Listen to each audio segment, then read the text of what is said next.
everyone. Welcome back to Wonder of Faith. I'm Anthony Bush, and today we're going to continue our sessions talking about the Wondrous Orders, which is a philosophical system that I have developed through the grace of God, I believe. And today we're going to get right into the orders themselves and talk about the importance of heart, and furthermore, the importance of personal character. So we've been through the introduction and the terms and things like that, as well as the preamble of the orders. And now we're going to move right in and talk about the first virtue, which is heart, and how that relates to us being faithful to God, faithful to others, and how it helps us develop over time and become more perfect for God.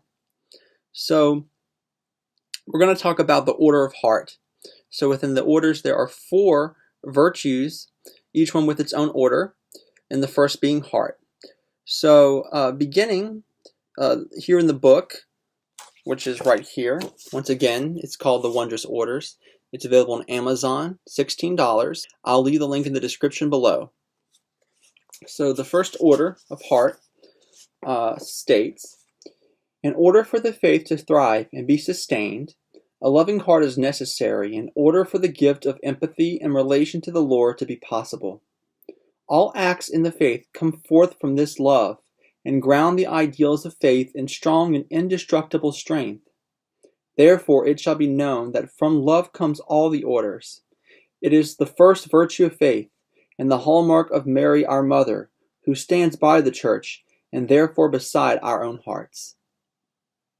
So it's realized that love is truly the first of the 4 virtues, because when we do something, when we want something, when we think something, it's bound in our purpose.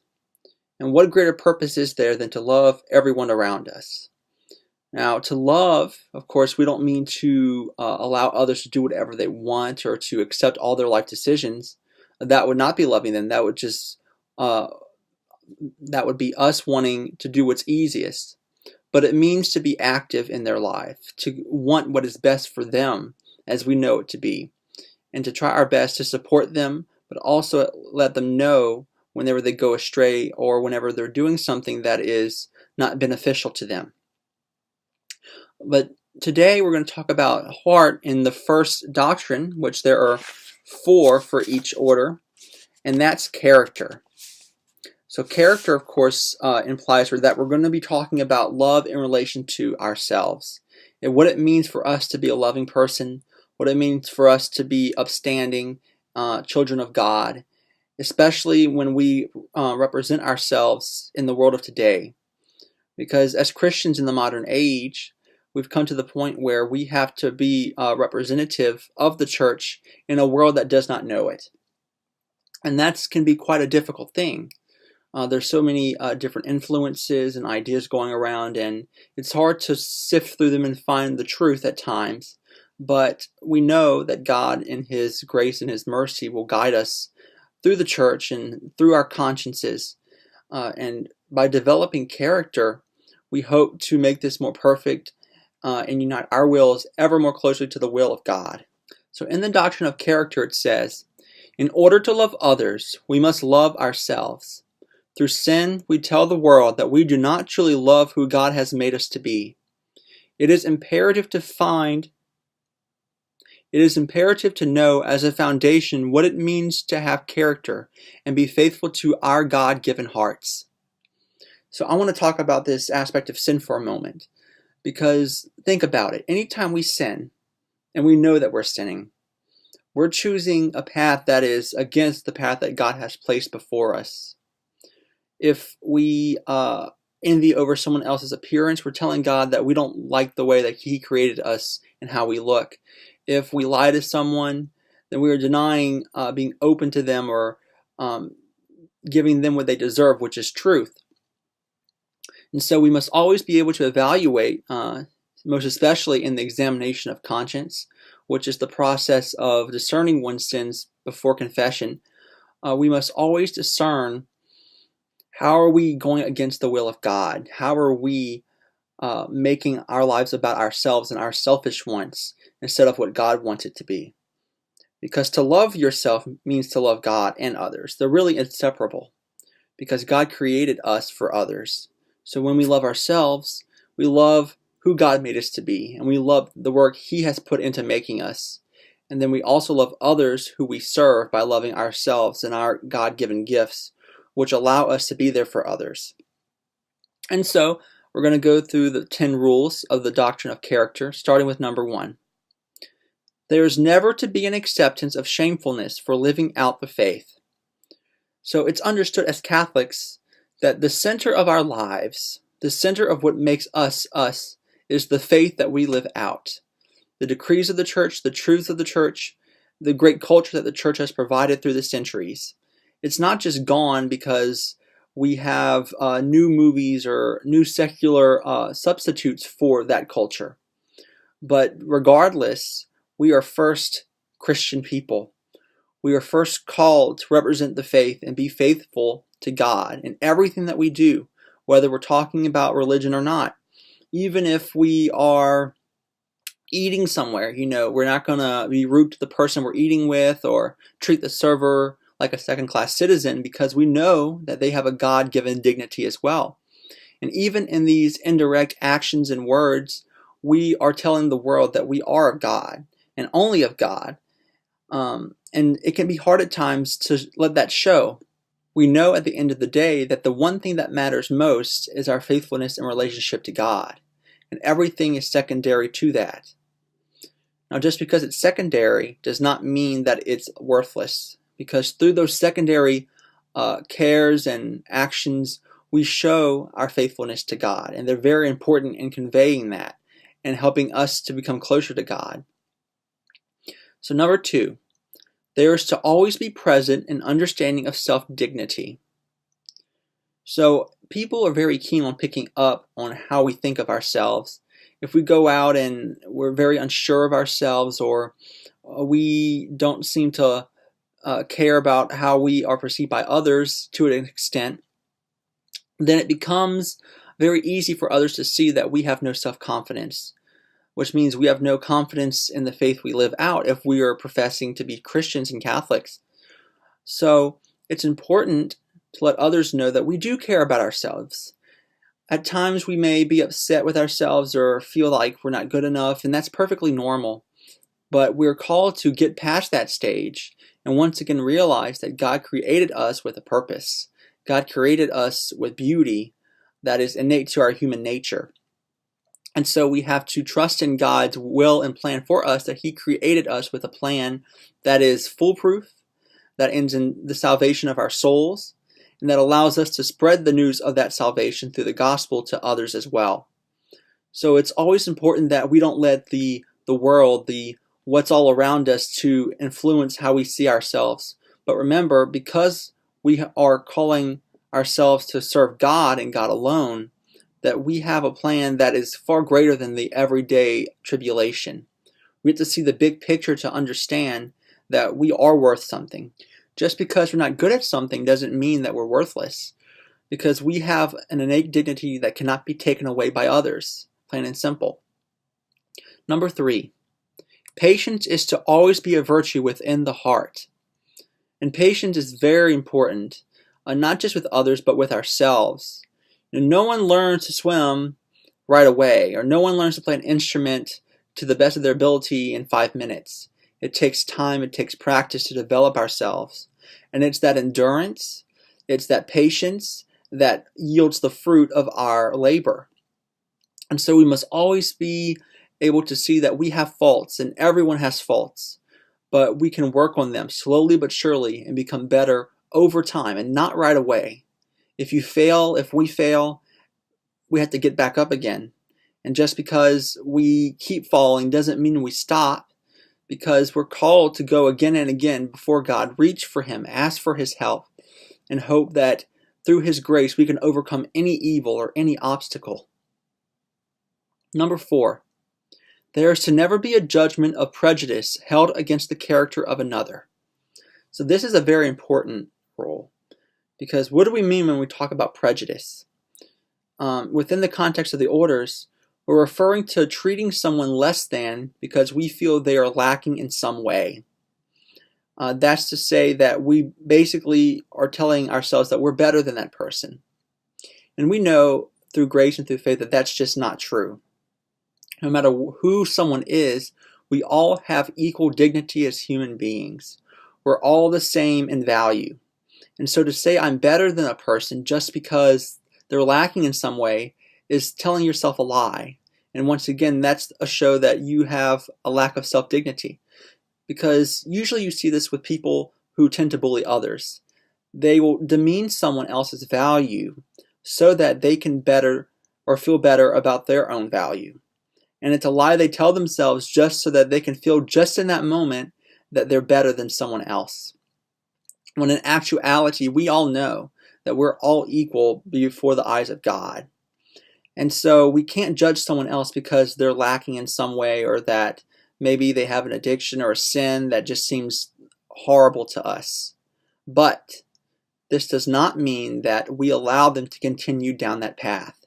We're called to act. We're called to speak to them and tell them the truth of the faith, because without it, they're prone to continue down that path and maybe go darker and darker and deeper into sin. So we see them as equal. We see them as one of our own, as humans. But we must also be there for them in every way possible, including telling them their faults, not just to demean them, but in a hope that we can help them get through it. Now, to make friendship, which we're going to talk about later, it's also important that they do the same for you. Because when two people, as friends or even as a married couple, come to see each other's faults and accept them that they're there, but then go the extra step of trying to help the other fix them, become better, that's when a relationship becomes its fullest, especially in the eyes of God. If God's in a relationship, if faith is part of a relationship, then you can bet that that relationship is going to be 5 to 10 times stronger, because it's not just about the two, one, you and me. It's about God and He who knows everything coming and helping us with the problems we have. So it's important always to remember that we have to help others along their path towards salvation as well, and not just demean them or put them down to make ourselves feel better. Number 5.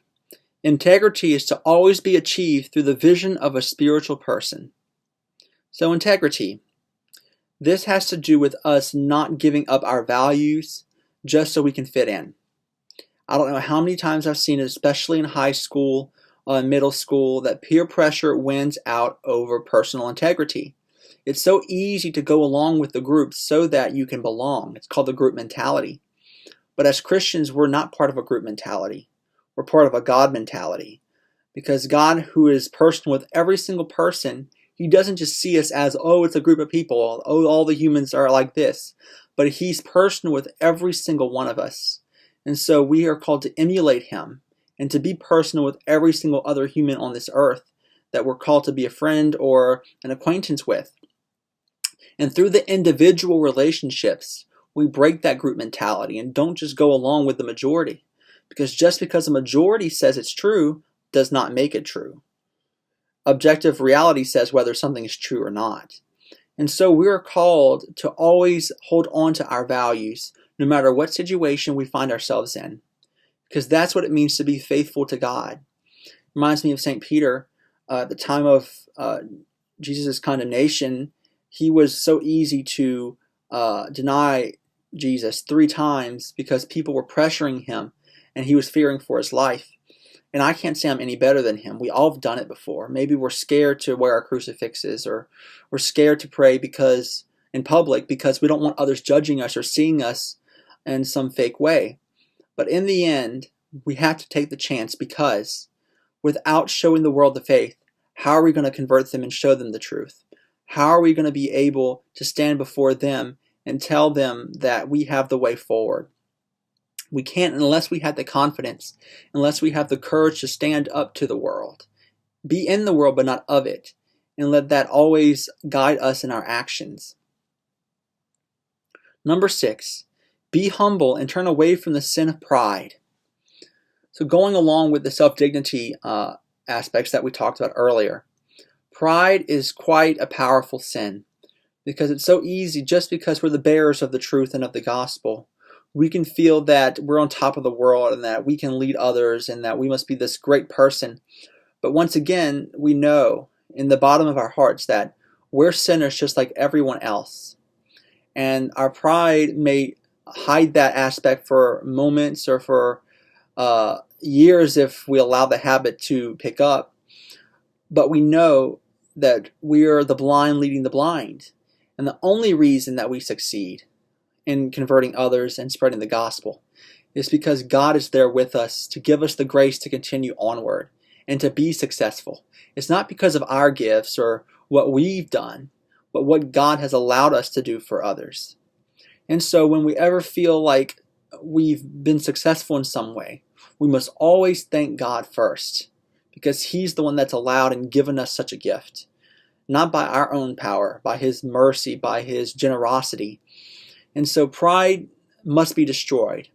We all struggle with it in some way or another. We want to take a success as our own, but we know we have to thank God first, who allowed us the opportunity, who gave us the gift to be successful, and who gave us the words and actions so that we can make the success a reality. Number 7, seek out others who share your values as to solidify your God-given character.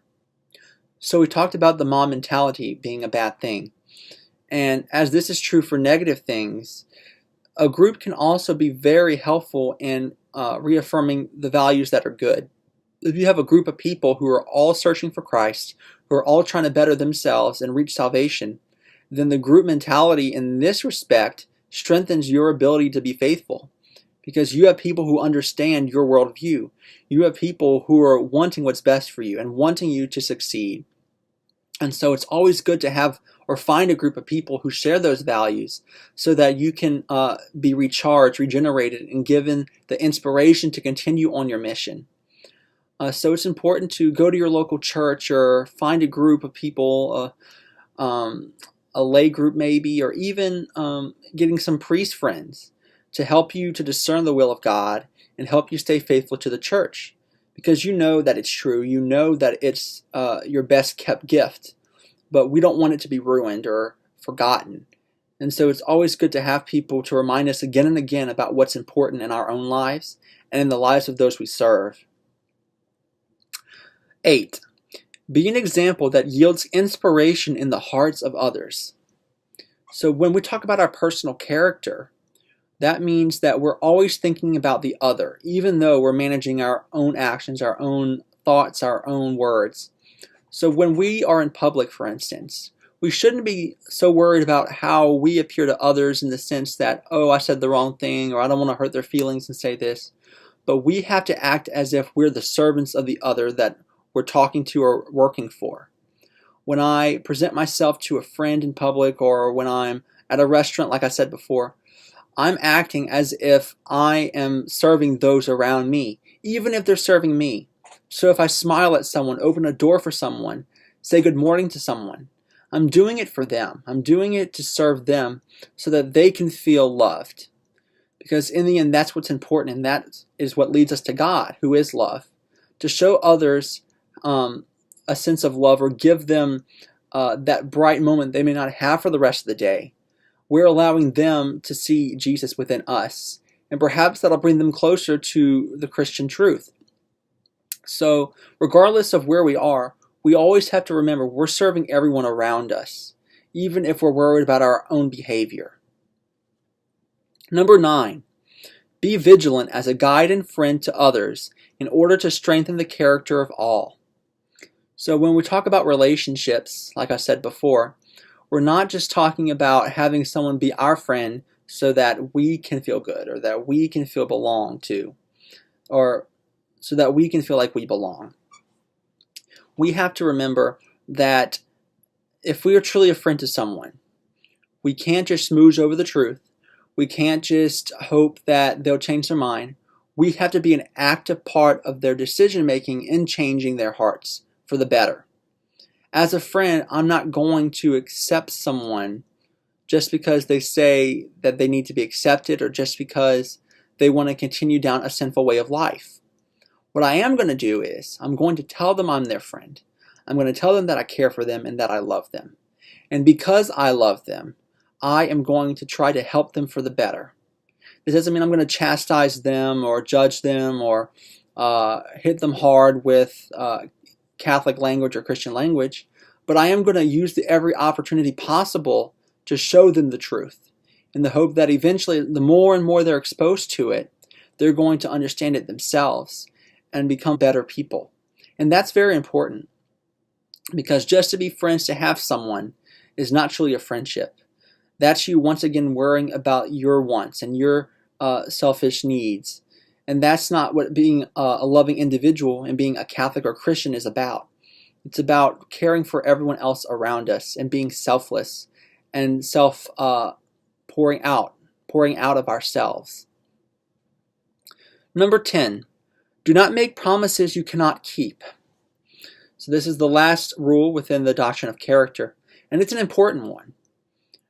If we give ourselves to others and we want to be responsible to them and take them on as our responsibility, we have to be candid with them. We can't be half-hearted friends. We can't be half-hearted spouses. We can't be half-hearted acquaintances even. We have to be full into the life God's given us, full into being the people God made us to be. And that means being responsible for them. If they invite us to something and we say that we'll be there, we better be there. Of course, there's times when we have to cancel, and that's important because there's going to be emergencies. But at the same time, we have to be able to be there for them and make sure that they know that we care about them and not just that we're half-heartedly in a relationship with them. Same with God. If we vow to God, most especially, that we're going to do something, then we have to do it, because God, who created us, who spent all this time with us and making us who we are, deserves that we be loyal to Him and true with Him. Even though He knows our hearts and what we are going to do, we have to show Him as His children that we care about Him. And we can never repay what He's given us, not in the slightest bit. But we can do the best we can nonetheless. Even when we sin, we say we're sorry, especially through reconciliation, and we move on. So the most important thing is that we remember that we have to be accountable to everyone around us, including being a responsible person to their wants and their needs as well as ours. In closing, we have to worry about our character, who we are to others, before we can worry about how others need to be developed. Because if we can't get ourselves straight and have our own system of personal value, then how can we help other people? So I invite you today, as we end this video, to go forth and think about it. How are you trying to better yourself, or trying to make sure that you're accountable to all the people that you serve in life? I want to thank you so much for joining me today in this video, and I hope to see you next Friday. May God bless you all and be with you, and thank you so much. Bye-bye.